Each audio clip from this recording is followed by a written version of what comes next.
All right, welcome everyone. I see that Gab and Chris's efforts have paid off. We've got a pretty big attendance today.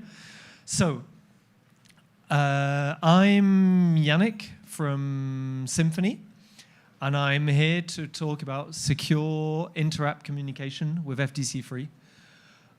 Basically, it's the... I'm going to show you what we've been doing these past months on the identity and security stream within FDC3, it's a stream we actually kicked off following a FINOS Hackathon, which was not far from here in New York just over a year ago.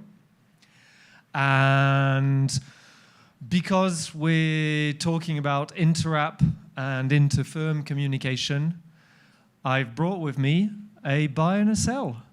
So, hi everyone, I'm the buy, I guess. I'm Usha Chintalapati from Wellington Management, and hopefully we'll talk about how we can trust and verify the buy and sell communication. Hey, and I'm from the sell.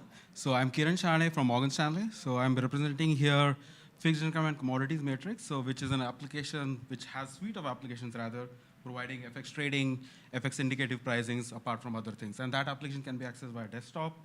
It can be accessed via web browser and mobile as well. So there we go.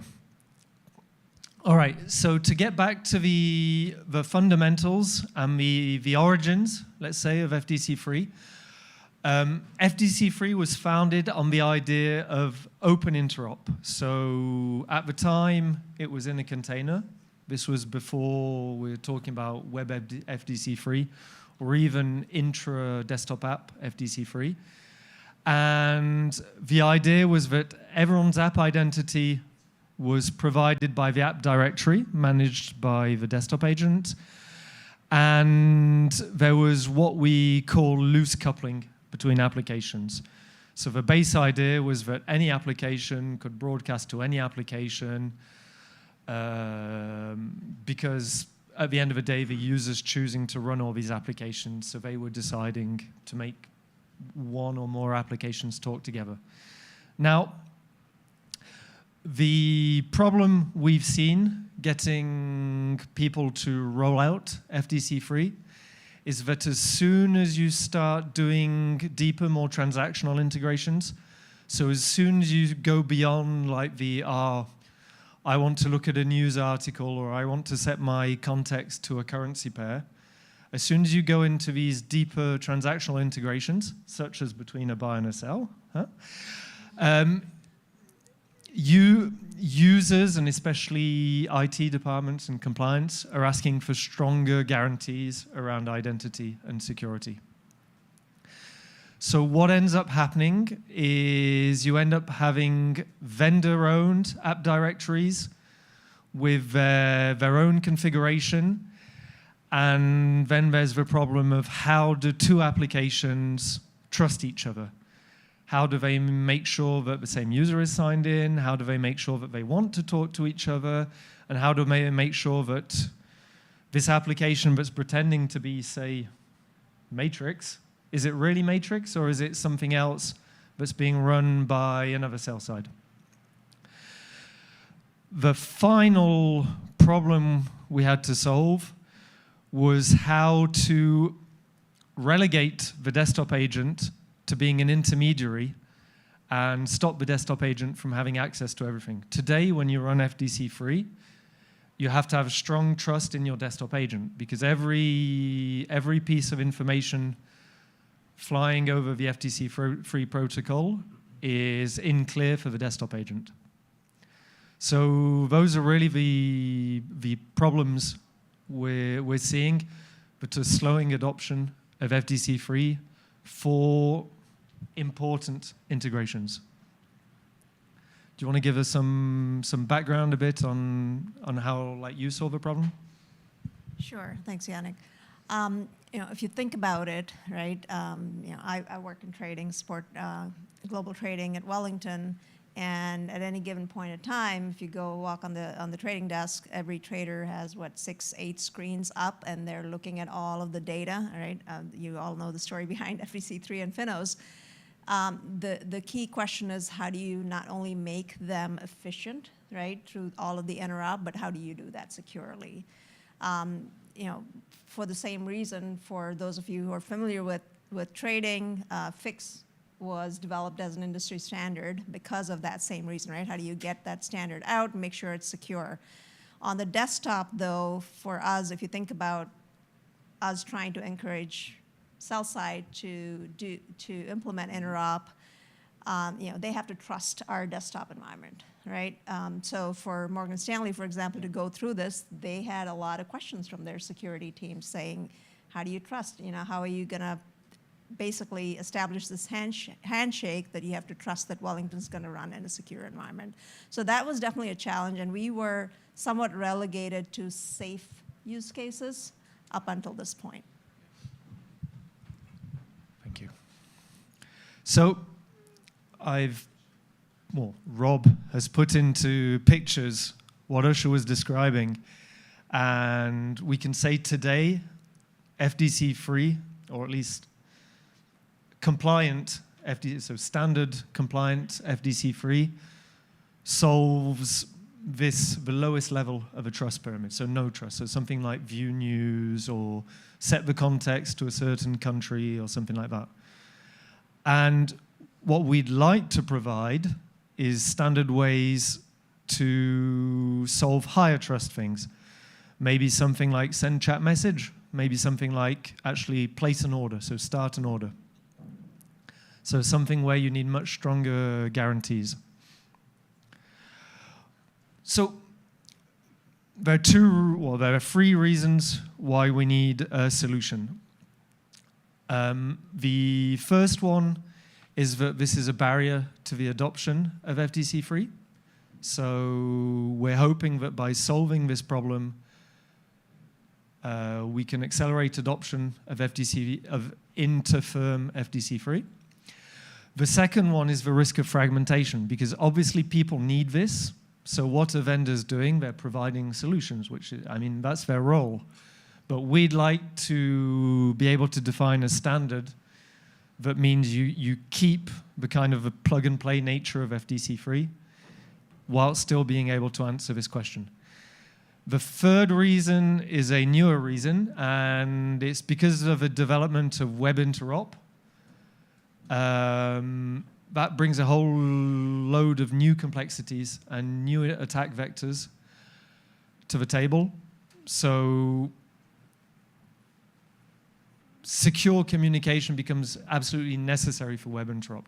Whereas on desktop interop, you could say it's a question of 2 apps wanting to work together for more legal or compliance reasons.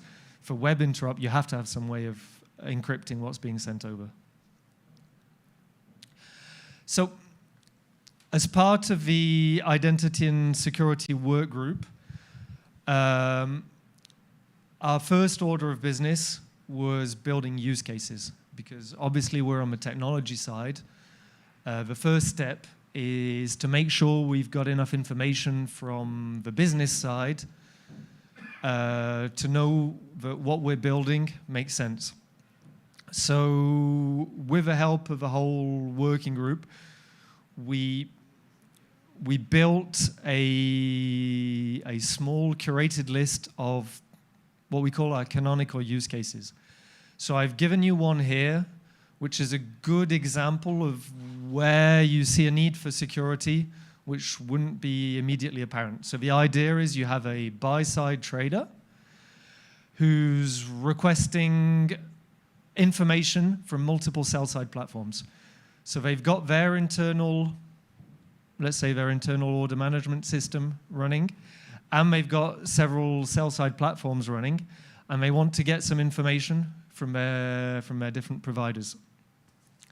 And what's interesting here is even if it's a request to get some information, let's say it's a request to get margin requirements on an instrument, the very fact that they're asking for that information is confidential in of itself, because that could give someone else an edge, saying, wait a sec, why are so many traders at Wellington all checking out this instrument, for example? So what you have is, from the buy-side perspective, they expect full confidentiality on this. They don't want any application connecting to the desktop agent to be able to see these intents go across. And from the sell-side perspective, they don't want to reply to any of these queries from anyone. You don't want one sell side asking for information on instruments to another sell side. They only want to reply the information back to the people they're selling to. So we chose to highlight this one because this really shows, like, if we can solve this, we've done it. So the solution works in two parts. The first part is signed context. So I'm an FDC3 enabled application. I get some information. I receive a context that's been broadcast. I receive an intent, whatever. What guarantees do I have about who sent that data?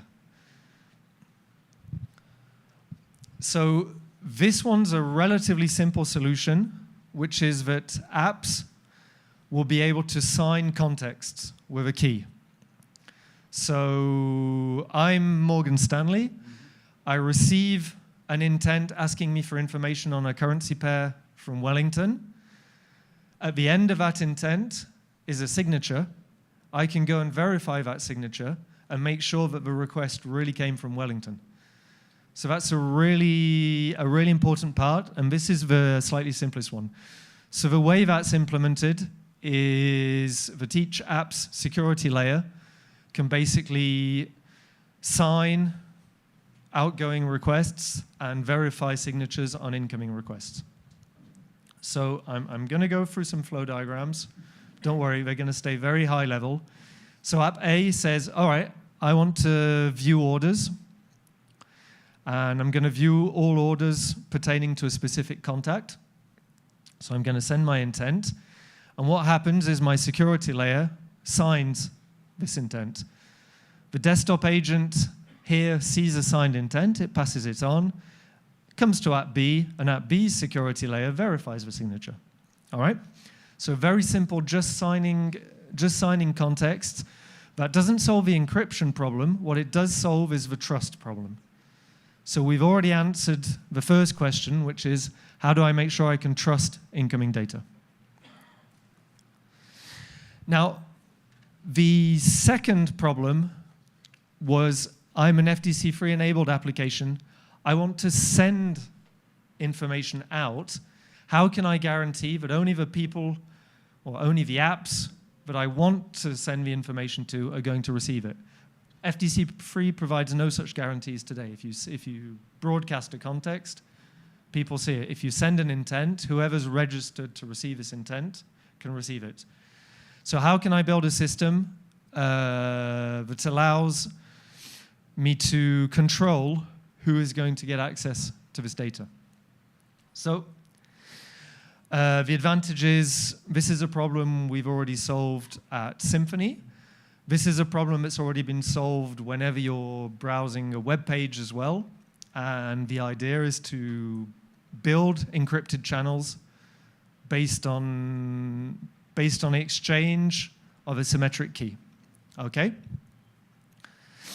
So what happens is that the app that's originating the discussion, so for example, the buy-side app that's requesting information on a security, is going to create a private channel, is going to generate a symmetric channel key, and then using the asymmetric wrapping of keys with the counterparties I want to add to the conversation, I can share that channel key, and from then on, everyone in the channel can send encrypted messages out without the desktop agent or any third-party app being able to access them.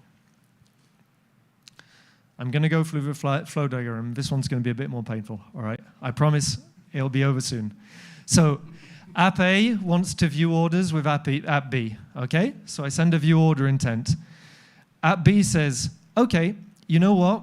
I'm only going to do this in an encrypted way. So what I'm going to do is I'm going to create a private channel, and I'm going to generate a symmetric key for it. And I'm going to send back to app A. I'm going to say, okay, your answer is in this channel. Come and get it. So app A says, great, I'm going to subscribe to the channel. Later on, app B says, okay, I've got a new order. I know that someone asked me to stream any orders to them because they sent me a view order intent earlier in the day. So now I'm going to take this order, I'm going to encrypt it with a channel key and stick it in the channel, okay? App A sees it and says, oh, this context is encrypted. I was expecting to receive a normal context in this channel, but actually it's encrypted.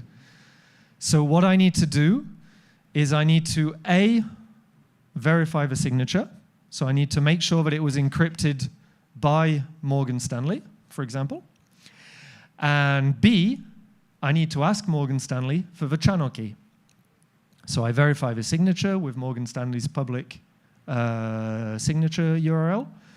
Once I've validated that, I ask for the channel key. So I send a new context, which is a key request. Morgan Stanley receives that request, wraps it with my Wellington public key, so only I can read it, and sends it out. So now we have a symmetric channel key that's been wrapped in my public key, which means only I can decrypt it and read it. And from this point on, I, as app A, can decrypt any messages coming in this channel.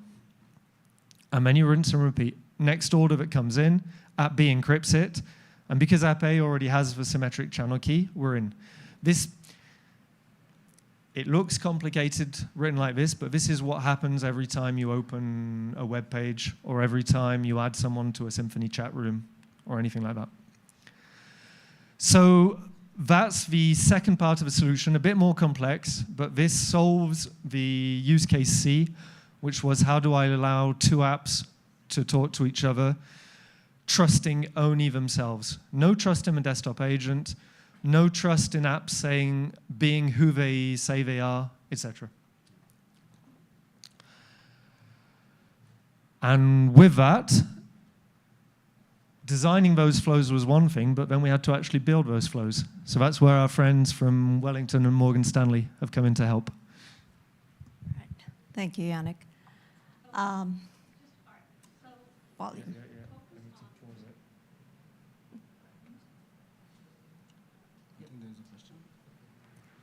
No, that was the volume.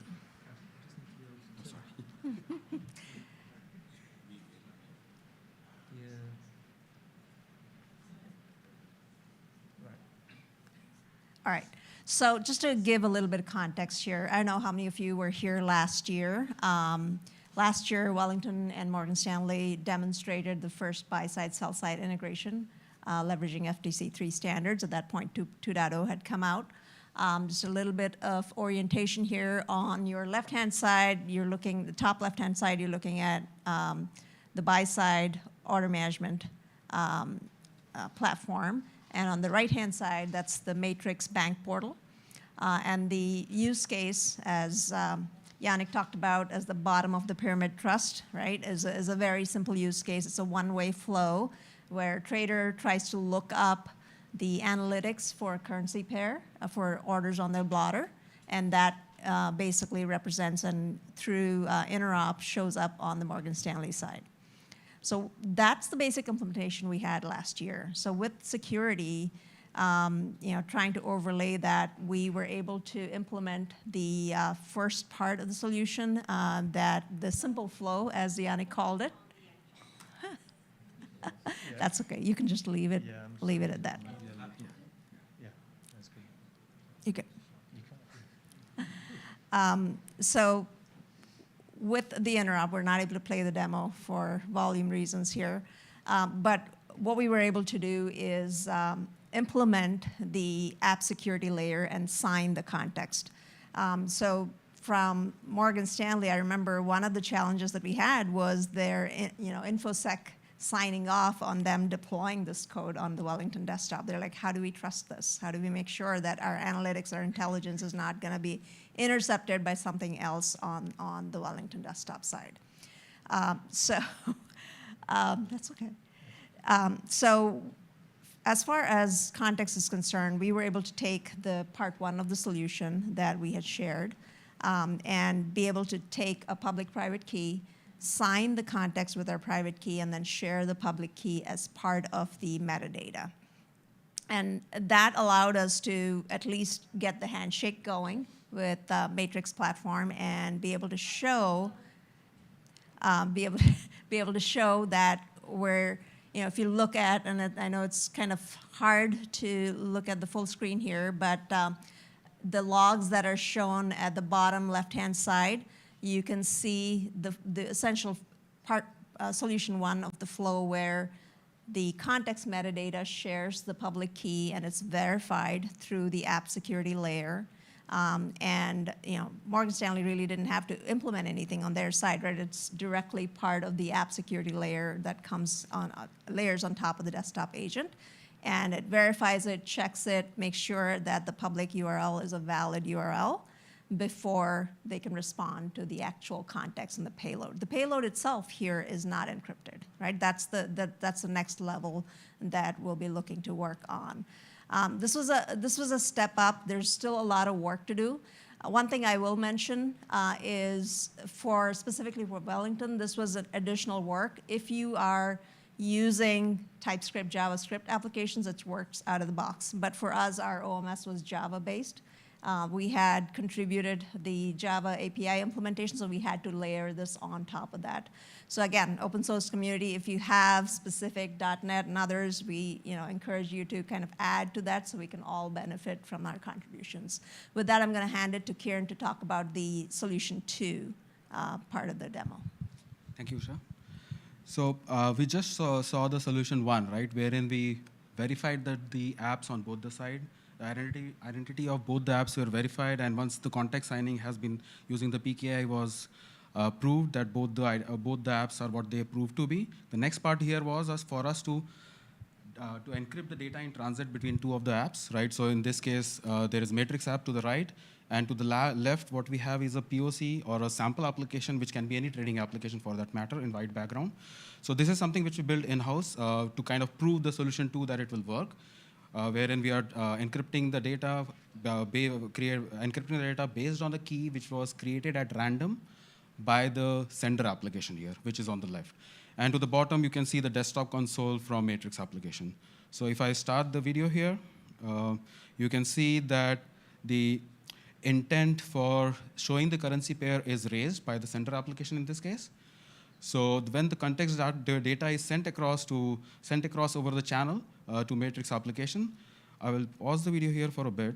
So here, I don't know how legible it is here, but the thing is, if you can look here, if you can see my pointer here, the log statements till the point where it says signature status OK is exactly the same what Usha walked us through, wherein we verified the identity of each of the apps. And after that, as Yannick was mentioning earlier, Matrix realized that the context data here is encrypted, right? So then it went ahead and sent the request for the symmetry key, which was generated earlier by the trading application. So that's what you will see here. If you look at the top here, the request was sent by Matrix to the trading application for the symmetry key, and it received the request on the trading side for the symmetry key. Sorry, I will jump ahead a little bit. Okay, so and then, as Yannick explained a little while back, what happens here is that we are wrapping the symmetric key, which was generated by the trading application, by using the public key of Matrix application before sending it out to Matrix, right? So that way, when Matrix receives that symmetry key, it unwraps that key using its own private key, and it is able to decrypt the data after that point of time. And to illustrate the fact that once the key has been exchanged, you don't need to exchange the symmetry key anymore, right? So if I enter another currency pair here, if you look at the log statement, there is no symmetry key transfer happening at this point of time because the key stays valid for that particular session, right? Yep. And so this is something, as I said, this is a proof of concept and which we developed internally, so this works. I guess the next iteration for us would be to integrate with Wellington going forward. Yeah. If I can add one more thing. Yeah, sure. I mean, when we, this whole journey, right, was over an year old. When we started this, our desk was very excited about this, right? Like, talk about stopping to rekeep, stopping errors, and what have you, but we were stuck at use case 1 for this reason. There are, obviously more complex use cases where we could send somewhat sensitive information. Then there's the handshake type of use cases. All of those will now become possible once this gets through and we got this completely rolled out. Thank you. So we've built the solution. The question is now, what are the impacts of this? What has to change? What do we have to do for people to be able to start using this? So one of the key requirements we had when designing this solution was that obviously we want it to be vendor agnostic, and we wanted to avoid any desktop agent impact because most people already have their desktop agents deployed. If you have to wait on vendors to build new desktop agents and then users to roll those desktop agents out across the field, etc., is going to be a significant barrier to adoption. So one of our key requirements was to make sure there's no desktop agent impact. So we've been helped in this by the flexibility of the FDC3 specification. So the signatures we talked about can be used now because it's just an optional field at the end of any context. So anyone can add an optional field to any context. It won't break existing implementations. And for the encrypted channels, all we need is new intents and contexts. And neither of these require desktop agent upgrades because from the very beginning, FDC3 has provided standard intents and contexts, but allows you to use any. And so obviously we will be standardizing all of this, but it doesn't have to be standardized, and the new standard won't mean having to roll out new desktop agents. So that was very important for us. Once this is done, it means applications no longer need to trust the desktop agent or any other applications running on the desktop agent. So we predict that will make it's a lot easier to get security-conscious firms and security-conscious teams within firms to adopt FDC3. Because this allows application developers to apply a functional lockdown. So for example, I'm a matrix. I'm only going to allow requests from a specific platform. It allows you to apply that lockdown, but in a standard compliant way, which means you don't have to develop a custom protocol between each pair of applications that are talking together. And you don't need to go back to engineering if you want to add a new counterparty to the conversation, for example. So there's still some steps before standardization. The main one is, where do you get these keys? If you were paying attention before, we kind of glossed over the question of how does each app get the public key for the other apps? And that's a big problem, right? So the way we've done it today, and the way we predict people will do it for the first rollouts, is that each app has that in their backend configuration. So I'm at Wellington, I've put the URL for Morgan Stanley's public key somewhere, and I use that to check. I'm Morgan Stanley, I've put Wellington's key somewhere, etc. You can see that as soon as you have 5, 6, 7 applications talking to each other, it becomes impossible. So the question now is, where do you put these public key URLs? Do you put them in the app directory? Great.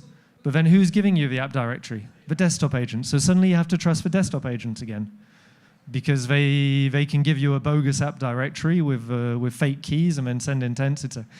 So you get the question of trusted central app directories, maybe something where FINOS can help out, or each firm can have their internal app directory of trusted vendors, for example.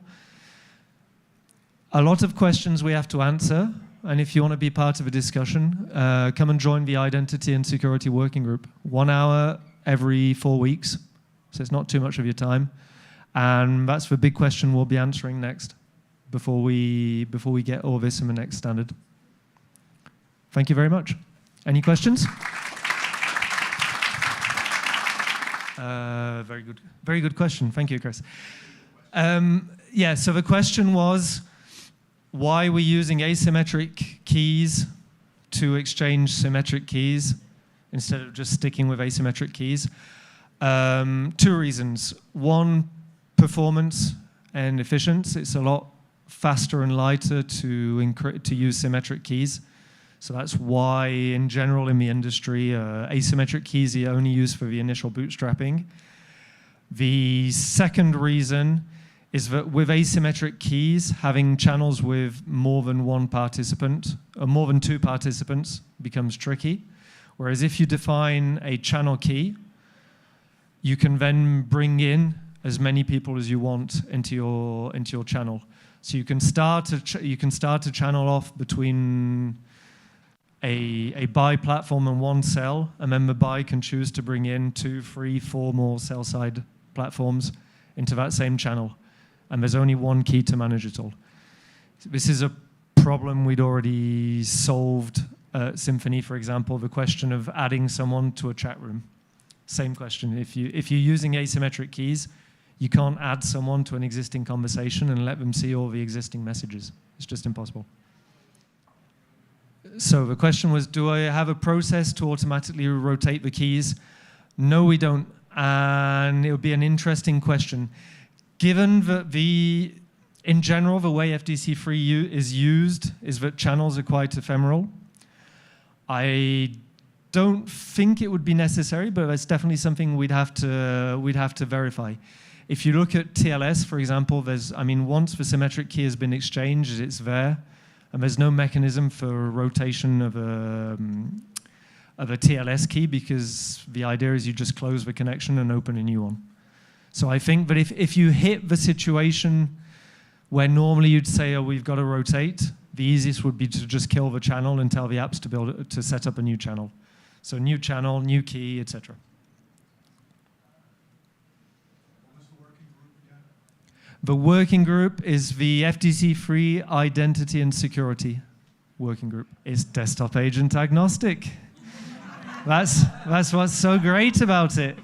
So it'll run on any desktop or not desktop agent, because at the end of the day, it's just new context and new intents. You used OpenFin? So, Morgan Stanley was used open. yeah, for the demo you saw here was using OpenFin. For the initial proof of concept that Rob was kind enough to code for us, used Sail, correct? And it will work with any desktop agent. Yep. Very good question. I have no idea. We have to define that. Yep. It could be each app could say what it supports in its app directory, and then whoever's building the channel decides. Or we could say that FDC3 mandates, and maybe FDC3 mandates the symmetric keys but not the asymmetric keys. Who knows? It's a really good question. Yeah, it could be part of the context metadata and how you define that. Yep, definitely. All right. Well, thanks for everyone for joining. A big thanks to Usha and Kiran for doing this on top of their day jobs.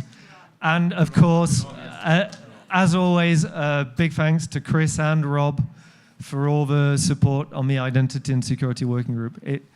It started off very small and very slow, and we've definitely picked up the pace this year. It's been great. Thank you very much.